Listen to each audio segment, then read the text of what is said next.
صباح الخير أحبائي وأعزائي، كل عام وأنتم بخير. مع قناتكم قناة الملكة والأمير. أشكر كل مشتركيني وكل محبيني وكل الذين يقومون بإهانتي. أنا لم أكذب ولم أقول فيديوهات أو أتكلم بالعامية. أنا ما بقولش فيديوهات كاذبة، أنا بقول اللي بيتقال.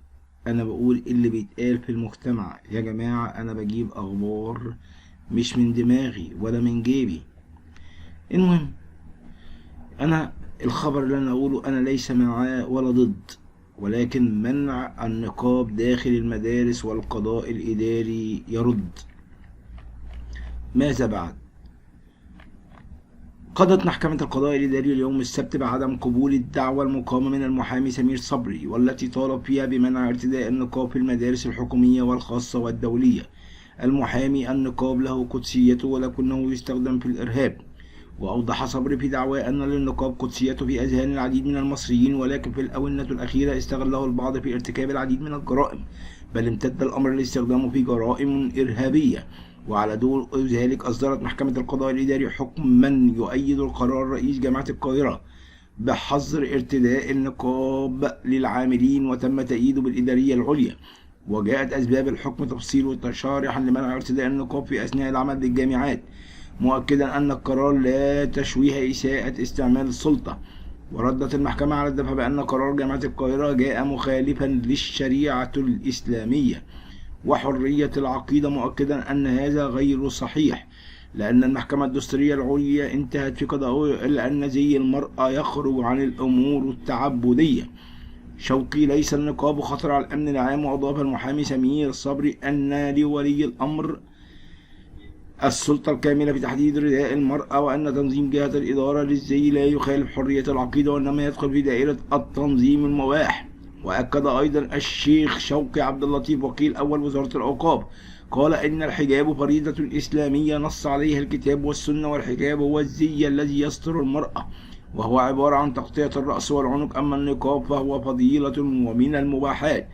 كما أوضح شوقي أنه إذا كان في لبس النقاب خطر على الأمن العام لارتكاب جرائم بسبب التستر به، فمن حق ولي الأمر أن يمنعه، لأن من سلطان تقييد المباح إذا أتى من وراءه ضرر. وتابع صبري: ومن هنا من حق من يديرون المؤسسات التعليمية والطبية وغيرها منع النقاب إذا تأتي من وراءه ضرر. لقد قررت كثيرا في موضوع النقاب ومدى فرضيته، وتبعت باهتمام آراء المؤيدين والمعارضين، وخاصة المعارضين المتخصصين من شيوخ الأزهر وأساتذته، ولكن للأسف لم أجد في آرائهم الحسم الكافي، خاصة من جانب شيخ الأزهر الذي صرح بعد أزمة النقاب الشهيرة بأنه ليس ضد النقاب بشكل عام، ولكنه لم يعجبه أن تأتيه طفلة صغيرة في قاعة الدرس في معهد أزهري للبنات. وقد لم يكن موقف شيوخ الأزهر حازما وحاسما، لأنه ببساطة إذا لم يكن النقاب من الدين كما يصرحون فكان الأجدى بهم التصدي له بقوة على اعتباره بدعة في الدين، ولكن العكس هو الصحيح، والنقاب ينتشر انتشار النار في الهشيم، وخاصة في جامعة الأزهر والمعاهد أيضا. البقاء لله. تعرف على سبب وفاة جالة فهمي. جاءنا خبر أيضا تساءل العديد من رواد السوشيال ميديا عن سبب وفاة الفنانة جالة فهمي في مستشفى السلام مساء يوم السبت. وعلى مصادر البلد أن وفاة جالة فهمي جاءت بسبب نتيجة إصابتها باضطراب في الوعي وضيق في التنفس وهبوط حاد في الدورة الدموية أدى إلى توقف عضلة القلب ثم الوفاة. بكلمات مؤثرة: نجوم الفن ينعون جالة فهمي.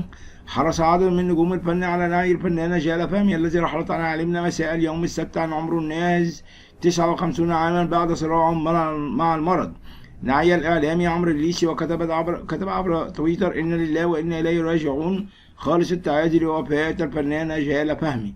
وكتب المنتج تامر مرسي منشور عبر حسابه الشخصي بموقع تويتر: شارك معنا في دفتر عزاء الفنانة جالة فهمي رحمة الله عليها، وقائلا: وعبر الفنان نبيل الحلفاوي عن عزائه لرحيل جالة فهمي عبر تويتر: رحم الله الفنانة جالة فهمي وخالص العزاء لأسرتها ومحبيها. وكتبت الناقدة السينمائية ماجدة خير الله على حسابها على موقع فيسبوك: وفاة الفنانة جالة فهمي اشتهرت بتقديم أفلام الكوميديا الرومانسية، وكان حلم حياتها تقديم مسلسل عن كوميديا نجمة الأربعينات، وفعلا شرف في تصوير المسلسل وكان من إخراج علي بدرخان، ولكنه توقف دون أي أسباب منطقية. كان آخر فيلم تقدمه للسينما أول مرة تحب من إخراج علاء كريم. جالة فهمي ابنة المخرج الراحل أشرف فهمي وشقيقة مدير التصوير الشاب مصطفى أشرف فهمي. كما نعت ناهد السباعي الفنانة الراحلة من خلال منشور عبر حسابها فوق موقع انستجرام كتبت فيه: اللهم أبدلها دار خيرا من دارها، وأهل خيرا من أهلها، وأدخلها الجنة، وأعزها من عذاب القبر ومن عذاب النار. اللهم أعملها بما أنت أهله، ولا تعاملها بما هي أهله. اللهم أجزيها عن الإحسان إحسانا، وعن الإساءة عفوا وغفرانا لشال فهمي. ونعت الفنانة الاستراتيجية دين وفاة شال فهمي، وكتبت عبر الانستغرام: إنا لله وإنا إليه راجعون. شال فهمي بذمة الله، اللهم ارحمها واغفر لها، نسألكم الدعاء. وتوفت الفنانة شال فهمي مساء اليوم عن عمر 59 عاما، حيث أعلن شقيقها خبر الوفاة من خلال حسابه الرسمي على الفيسبوك. بينما تواصل صدى البلد مع نقيب الممثلين الدكتور أشرف زكي الذي أكد بدوره خبر الوفاة بعد التواصل التليفوني مع شقيق جال فهمي، نقلا عن صدى البلد. 4 رجال في حياة الفنانة جال فهمي قبل وفاتها، أبرزهم أكبر فنان في مصر.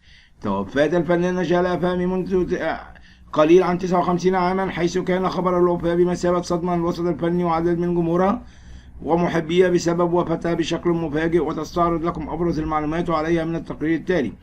رجال في حياة الفنانة جال فهمي قبل وفاتها: جال فهمي ابنة المخرج أشرف فهمي، وتزوجت 4 مرات، الأولى من الموسيقار عمر خيرت، والذي أنجبت منه ابنها الوحيد عمر.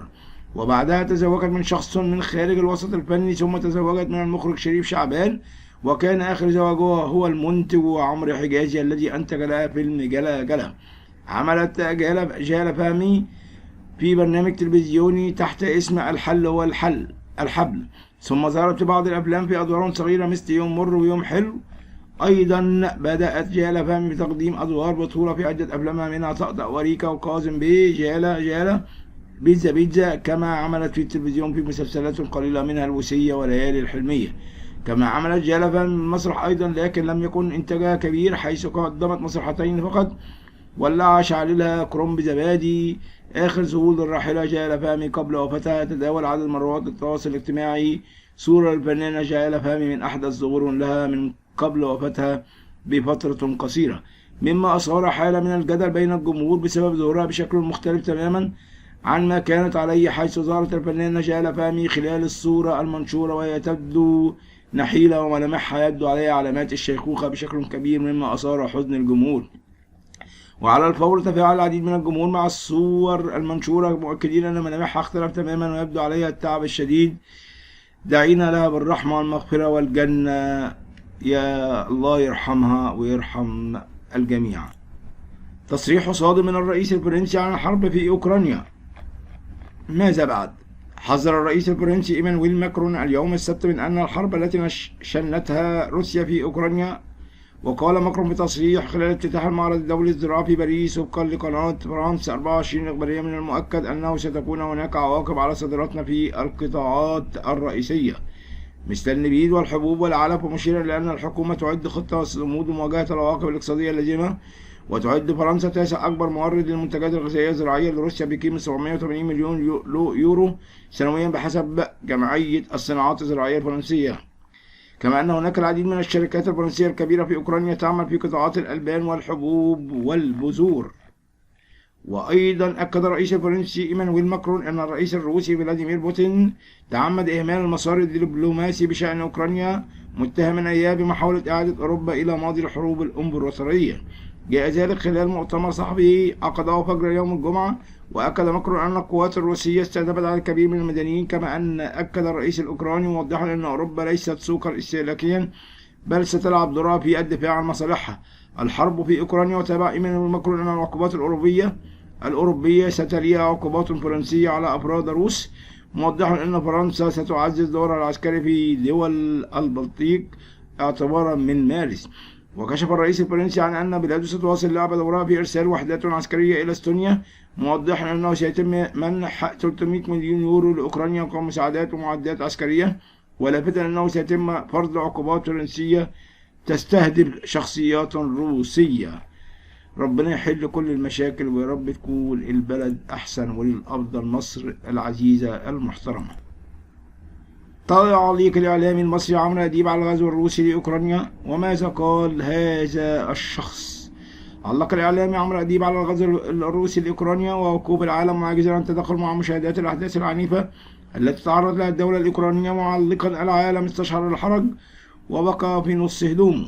ووصف أديب خلال تقديم برنامجه الحكاية المذاعة على فضائية MBC مصر مساء اليوم أن المشهد السياسي القائم في العالم حاليا بعد هجوم روسيا على أوكرانيا بأنها حرب غير متكافئة.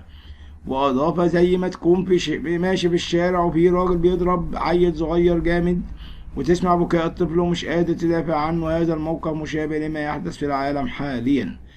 أكدت السفيرة نبيلة مكرم وزيرة الهجرة أن عدد الجالية المصرية في أوكرانيا يبلغ 6000 مواطن مصري، لافتا إلى أن الجالية المصرية في أوكرانيا تتوزع على 21 مدينة.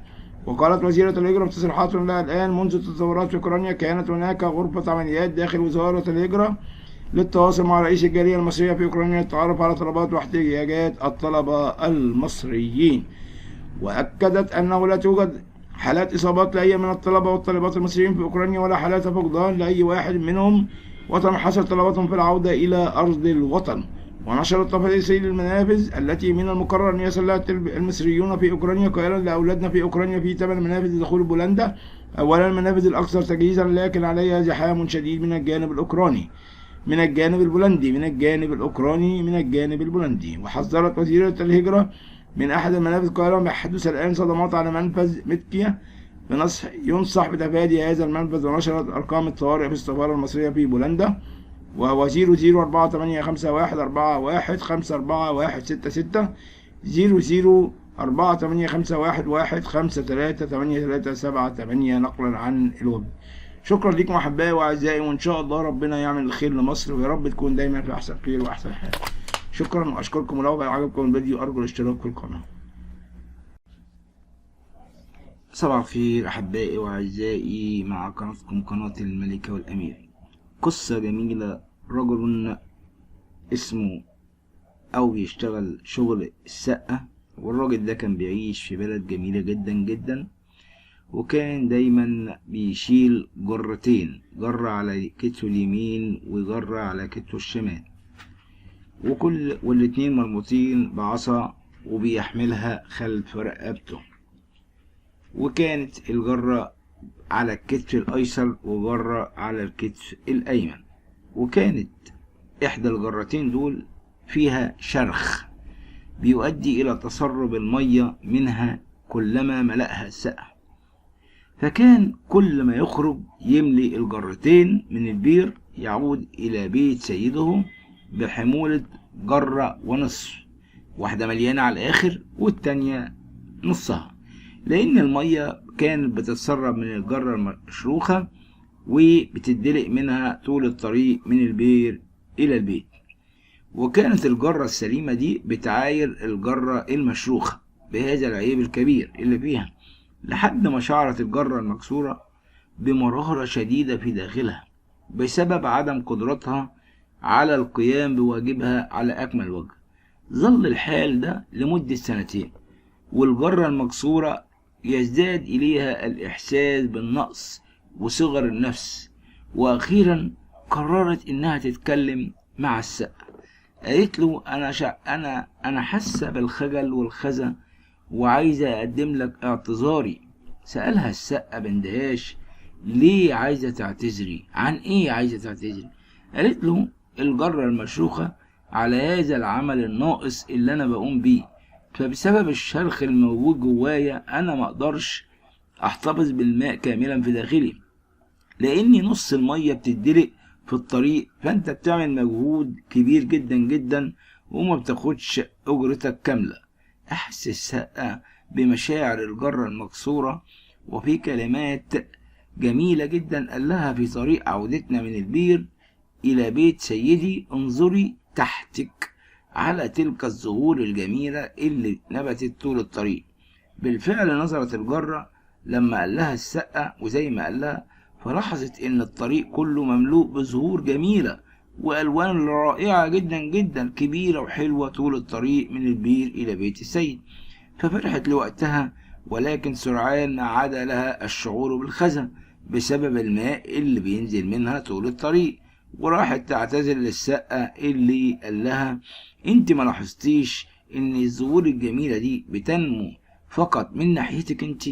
وما تنميش من الناحية الأخرى اللي هي السليمة، لأني منذ البدء لاحظت إن الشرخ ده أو العيب ده اللي أنت بتعاني منه، فقررت إن أستفيد منه بإني أرمي بذور جميلة تنبت زهور جميلة وخلابة طول الطريق من البير إلى بيت السيد.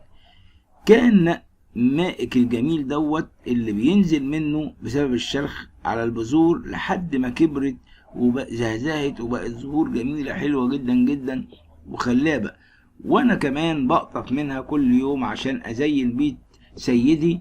من يوم ما بدأتي واتشرختي من 2 سنين، فبدون هذا الشرخ اللي فيكي ما كنتش اقدر اجمل بيت سيدي بتلك الزهور الجميلة.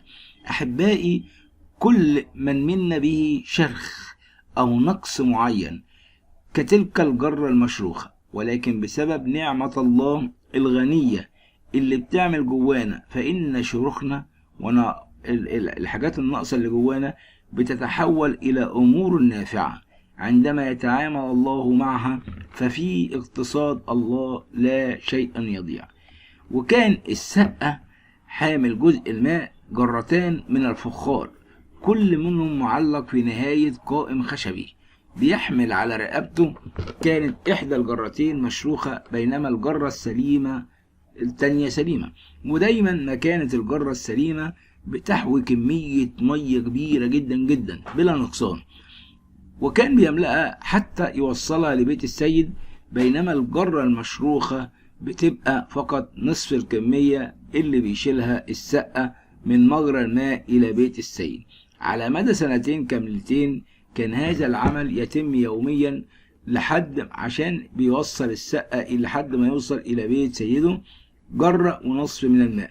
وبالطبع افتخرت الجرة الكاملة بكمالها فهي ممتلئة إلى حفتها بالماء وتؤدي الغرض اللي من أجله صنعت، إن هو كل هدفه إن هو يوصل المية كاملة لسيده. بينما كانت الجرة المشروخة خجلانة لعدم إنها ما كانتش كاملة، ويأسى لعدم قدرتها على إنها تشيل المية كاملة، بل للأسف كانت لنصها. بعد 2 من هذا الفشل الذريع تكلمت الجرة المشروخة مع السقة حامل المياه عندما وقالت له: أنا خجلانة من نفسي وأرجوك استعطفني. سألها السقة: ليه مكسوفة وليه خجلانة؟ قالت له: لأنني لم أتمكن على مدى 2 إن أنا أحمل لك كل المية، بل كنت بحملها لك بنصها بس، بسبب الشرخ اللي بجنبي اللي بيجعل المية تنقط منك أو تخرج خارج الطريق اللي انت بتسلكه، وبسبب الخلل اللي فيا دوت فأنت مضطر كل يوم هذا العناء، وما بتجنيش وما بتاخدش أجرتك غير الأجرة بسيطة بسبب الشرخ اللي جواه. لما شعر الرجل بتأثر بالغ من جهة الجرة المشروخة المسكينة، وفي عطف تحدث معها قائلا: في طريق عودتنا لبيت السيد أريدك أن تلاحظي الزهور الجميلة عبر الطريق. وبينما كان السقة ماشي في الوادي وهو حامل جرتي الماء، لاحظت الجرة المشروخة إن الشمس بتطلع وتنور وتسطع على زهور برية جميلة على جانب واحد من الطريق، وهو الجانب الأيمن بتاعها، وهذا أسعدها بعض الشيء. ولكن في نهاية الرحلة كانت مازالت بتشعر بيأس، لأن كمية المية اللي كان بيحملها رشحت منه نصف الكمية، وأبدت أسفا شديدا للسقة بسبب فشلها في حمل كل كمية الماء. انتظر وشوف المفاجأة.